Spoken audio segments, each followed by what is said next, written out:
E assim, né, se a gente olha ali naquele mapa, Rafah ali, tá vendo? Ali embaixo, na faixa de Gaza, Rafa... Sei, o sei. último ponto Perto ali. do Egito lá, na Isso. fronteira com o Tá Egito. vendo que a faixa de Gaza faz fronteira com o Egito? É, Então, assim, Israel e Gaza, ou Hamas, estão em guerra. tá. São inimigos mortais. A fronteira é fechada.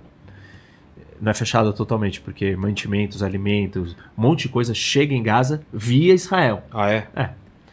A pergunta é, por que que o Egito não abre as portas A fronteira. da tal prisão? Por quê? Porque ele não quer lidar com uma organização terrorista que controla esse território. Ele entende que isso é uma ameaça à sua segurança, à sua fronteira. Então, quem fechou e construiu a prisão é o Hamas. E assim, essas pessoas olham e falam assim: ah, não, mas eles são inimigos. Israel e os palestinos são inimigos. Tá bom, eles são inimigos. Então esquece Israel. A minha pergunta, e a pergunta que as pessoas têm que se fazer, já que elas não acreditam na versão do que Israel fala, perguntem para o Egito. Egito, por que você não abre a sua fronteira? Para um livre acesso Isso. das duas partes. Por que Egito, você transforma Gaza numa prisão? Por que você faz isso, Egito? Se as pessoas não confiam no que Israel tem a dizer sobre o que é o Hamas, o que ele está armando, planejando e fazendo lá dentro, a pergunta que tem que ser feita é para o Egito. Geograficamente está ali, tem uma fronteira. É muito óbvio. E a resposta é do Egito porque o Hamas é uma ameaça. Porque o Hamas é uma organização criminosa, uma organização terrorista, violenta. Ele incendia, ele cria problemas, ele contrabandeia armas, ele faz atividades ilícitas. Ele é uma entidade criminosa dominando aquele território. E apoiado pelo Irã ou não? Apoiado pelo Irã. Isso é sabido? Sabido, financiado pelo Irã. O Hamas não tem só o apoio do Irã. Já teve apoio do Catar em níveis diferentes.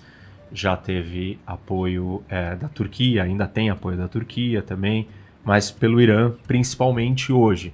E dando contexto também, estava se encaminhando um acordo entre Israel e a Arábia Saudita também, que incomodou também o pessoal. Isso tem a ver um pouco? Tem tudo a ver. Mas acho que vamos segurar essa vamos ideia, por mas parte. lembra dela, Tá, que ela é importante, mas ela envolve um jogo maior. tá.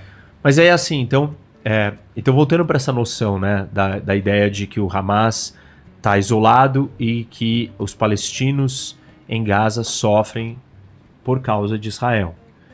Eles sofrem por causa do Hamas. O Hamas não é os palestinos, ele não representa todos os palestinos, mas ele tomou o poder à força. Ele ganhou a eleição do Fatah, da Autoridade Palestina, e aí ele instaurou a sua ditadura. E na sua ditadura ele massacrou e matou todos os rivais políticos. E transformou aquilo nesse lugar terrível que é Gaza. Então é importante as pessoas entenderem que esquece, você não acredita num argumento de Israel, você acha que Israel está mentindo porque Israel é o inimigo dos palestinos, então as pessoas têm que perguntar para o Egito e tem que ouvir a resposta do Egito. E aí, então, voltando para, a gente estava falando da falha de segurança. Quando a gente fala de guerra, existe um conceito que, se eu tiver que vir daqui para cá, qual é o caminho mais rápido? Aqui. Mas por ele ser o mais rápido, o mais óbvio, na estratégia militar, não é o caminho que eu vou usar. Tá. Então, a lógica da guerra, ela é uma lógica paradoxal. Qual o caminho que eu vou fazer? Provavelmente eu vou para lá, passo embaixo do fofão ali, venho por baixo da mesa para vir para cá. Mas ele é mais difícil, mais longo, mais tortuoso. Por que eu faço isso? Porque o meu objetivo na estratégia militar é alcançar a surpresa do meu inimigo. Entendi. Se eu surpreender o meu inimigo, eu suspendo a estratégia Uma dele. vantagem dele. Porque assim, o que é a estratégia, né? É o choque entre duas forças. Então você tá aí se preparando para fazer as suas coisas, alcançar os seus objetivos, você vai agir para alcançar os seus objetivos. E eu, com a minha estratégia, vou agir para alcançar os meus objetivos. As minhas ações vão se deparar com as suas ações, com a sua estratégia. A sua estratégia vai estar o tempo inteiro respondendo às minhas ações, aos meus movimentos. E aí é muito mais difícil. Agora, se eu te pegar desprevenido de surpresa, eu eliminei a sua capacidade estratégica. Não tem mais ação. A guerra se torna uma mera e simples condução administrativa de passos a passos. Uma das maiores vantagens que alguém pode ter numa guerra é a surpresa. Efeito surpresa. Isso. O que o Hamas fez? Durante muitos anos, ele sabia que ele não ia poder usar esse caminho daqui para cá. Porque ele é o óbvio, porque ele é o claro, porque ele é o mais curto, mais porque ele é o vigiado, direto, ele é o evidente, ele é o iminente. Então o que o Hamas fez? Ele teve que achar outros caminhos. Quais foram esses outros caminhos? Túneis subterrâneos. De onde para onde? De Gaza para dentro de Israel. Ah, é? É. Redes, assim, infinitas redes de túneis que eram cavados, construídos, e eles iam dar dentro de Israel. Tá. E os conflitos todos últimos que Israel teve em Gaza contra o Hamas eram para destruir, em grande parte, a infraestrutura dos túneis. Por esses túneis chega o armamento, os túneis também chegam no Egito, e ali é contrabandeado coisas, armamentos e materiais e munição e todo tipo de coisa que eles precisam. Então, não passa pela fronteira, vai por baixo. Vai por baixo. Então, Israel ficou muito tempo focada e preocupada com os túneis, com o caminho indireto. Porque o caminho indireto seria o surpreendente. E aí, uma vez que você faz tanto o caminho indireto, ele deixa de ser surpreendente. Claro. Ele se torna o previsível, óbvio. Isso, o previsível. Então, ele não funciona mais. E aí, como que se surpreende? Você vem pela porta da frente. E foi isso que o Hamas fez. Ele veio pela porta da frente. O que é vir pela porta da frente? Ele não veio por túneis, ele simplesmente veio pela cerca que tinha ali com um trator. O pessoal de parapente por cima. E derrubou a cerca. Caramba. Quebrou, explodiu, cortou o arame e passou. E assim, para Israel aquilo era inconcebível. Porque pela porta da frente não vai vir, tá na olho nu aqui, eu tô vendo, tem um monte de vigilância, um monte de câmera, um monte de equipamento. Então ele fez uso, inclusive, de uma estratégia que Israel sempre usou, que é essa. Israel sempre surpreendeu, e foi muito efetiva nas guerras, em surpreender os seus inimigos usando a lógica paradoxal, essa lógica contraditória. Eu não vou pelo caminho mais curto, o mais fácil, eu vou pelo mais difícil, porque o mais difícil é o menos esperado. Só que Israel sempre fez isso. Chegou uma hora que os países árabes já estavam preparados. E tem um momento, me fugiu agora qual foi esse exato momento, Israel entra com tanques em plena, assim, um terreno fácil acesso, plano, campo aberto, vindo com a sua... força máxima. Com os tanques avançando dentro de um terreno esperado. Por quê? Porque tinha se tornado o inesperado. Entendi. De tantas vezes que usou o esperado. O Hamas fez a mesma coisa com Israel. Na forma como ele entrou. Se alguém falasse, Hamas vai entrar pela fronteira...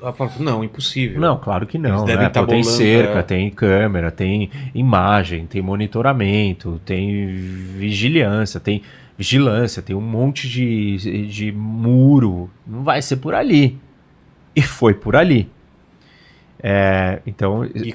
E bem coordenado.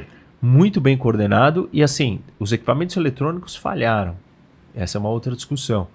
Talvez eles tenham recebido equipamentos do Irã capazes de inutilizar, congelar, desligar, jam, interferir nos equipamentos israelenses. Essa é E parece que é uma coisa que está sendo pensada há um tempo. Não há foi muito assim, tempo. Vamos invadir. Um ataque desse não acontece assim, tão momentaneamente. Na verdade, aí voltando para a discussão da ajuda do Irã, nós temos reuniões desde abril que o Irã está fazendo reuniões no Líbano em Beirute e na Síria, com 3 grupos. Jihad Islâmica, que é um outro grupo terrorista palestino, que está em Gaza e está na Cisjordânia também. Pior que o Hamas, até inclusive. Tem momentos que o Hamas tenta controlar esses grupos menores e não consegue. E eles é que atacam Israel. Hamas e Hezbollah. E quem liderava essas reuniões?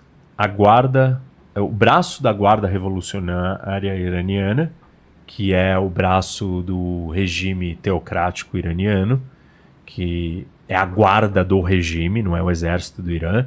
Eles têm uma força para atuar fora do Irã que se chama Força Quad. E aí o Ismael, que é o líder, Ismael Quane, que é o líder dessa força, que é o comandante-geral dessa força, estava nessas reuniões que acontecem desde abril, assim, a cada 2 semanas, você tinha uma reunião dessa para organizar e planejar todo esse ataque. Em 2 vezes dessa reunião, pra você ter uma ideia, o ministro das Relações Exteriores do Irã participou da reunião. Seu altíssimo escalão do governo oficial participando dessa reunião. E aí, há poucas semanas atrás, o Hamas recebeu o sinal verde do Irã. Pode dar andamento, faça a sua operação. Recebeu armamento, recebeu treinamento, recebeu suporte, enfim. O Hamas foi para uma missão suicida. Óbvio que isso não é um problema para uma organização terrorista que já funciona na lógica do suicídio. Por que suicida? Porque ele sabe que a resposta de Israel vai ser total, devastadora, e o objetivo de Israel vai ser eliminar o Hamas, acabar com o Hamas. Não tem mais Hamas, chega de Hamas, agora nós vamos destruir o Hamas por completo.